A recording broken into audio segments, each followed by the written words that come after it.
വിചിത്രവാദവുമായി Palakkad MLA. Rahul Mamkootathil. K Sudhakaran ദില്ലിയിൽ പോകാത്തത് AICCയുടെ ഭാഗമായതിനാലാണെന്നും ദില്ലി സന്ദർശനം PPCയുടെ പുതിയ ടീമിന്റേതാണെന്നും രാഹുൽ.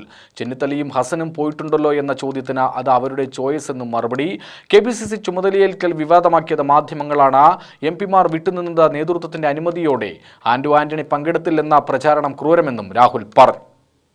ഇന്നിപ്പോൾ നിങ്ങളെ കാണുന്നത് തന്നെ കേരളത്തിലെ ഏകദേശം എല്ലാ പ്രദേശത്തെയും പല പല പ്രവർത്തകർ വിളിച്ചതിൻ്റെ അടിസ്ഥാനത്തിലാണ്.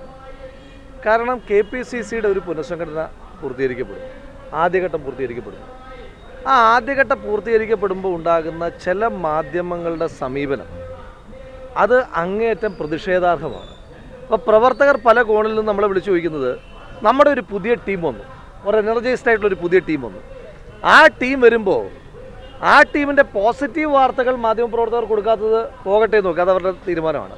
പക്ഷേ ശ്രീ MV ഗോവിന്ദൻ എന്ന് പറയുന്ന CPM സംസ്ഥാന സെക്രട്ടറി ആഗ്രഹിക്കുന്ന പോലെയും ശ്രീ രാജീവ് ചന്ദ്രശേഖരൻ എന്ന് പറയുന്ന BJP പ്രസിഡന്റ് ആഗ്രഹിക്കുന്ന പോലെയുമുള്ള ചില പ്രതികരണങ്ങൾ ചില മാധ്യമ സ്ഥാപനങ്ങളിലെ ചില മാധ്യമ പ്രവർത്തകർ, എല്ലാവരുടെയും പറയുന്നില്ല, മാധ്യമ പ്രവർത്തകരുടെ ഭാഗത്തുനിന്ന് ഉണ്ടായിട്ടും നിങ്ങളൊക്കെ പിന്നെന്തിനാണ് ആ സ്ഥാനത്ത് അത് പ്രതികരിക്കാൻ കഴിയില്ല എങ്കിൽ ഇരിക്കുന്നത്, ഞങ്ങളിറങ്ങി പ്രതികരിക്കണോ എന്ന് കേരളത്തിലെ സാധാരണക്കാരായ പ്രവർത്തകർ ചോദിച്ചുകൊണ്ടിരിക്കുകയാണ്. ഇത് ഞങ്ങൾ പഞ്ചായത്ത് തെരഞ്ഞെടുപ്പ്, നിയമസഭാ തെരഞ്ഞെടുപ്പ് വിജയിപ്പിക്കുവാൻ വേണ്ടിയിട്ട് ഉണ്ടാക്കിയിരിക്കുന്ന ടീമാണ്. ആ ടീമിനെ ചില മാധ്യമപ്രവർത്തകർ ഇത്തരത്തിലുള്ള വാർത്തകൾ കൊടുത്ത് അസ്ഥിരപ്പെടുത്താൻ ശ്രമിച്ചാൽ, ഐക്യമില്ല എന്ന് സൂചിപ്പിക്കാൻ ശ്രമിച്ചാലൊന്നും ഐക്യമില്ലാതെ പോകുന്നൊന്നുമല്ല. ഇത് വളരെ ഐക്യത്തോടു കൂടി 2025 ആണ്ടിൽ, അത് ശ്രീ MV ഗോവിന്ദന് വേണ്ടിയിട്ടും ശ്രീ രാജീവ് ചന്ദ്രശേഖരന് വേണ്ടിയിട്ടും ചില മാധ്യമപ്രവർത്തകർ എത്രയൊക്കെ പണിയെടുത്താലും 2025 ആണ്ടിൽ അതിശക്തമായി പഞ്ചായത്ത് തെരഞ്ഞെടുപ്പിൽ UDFന്റെ തരംഗം സൃഷ്ടിക്കും.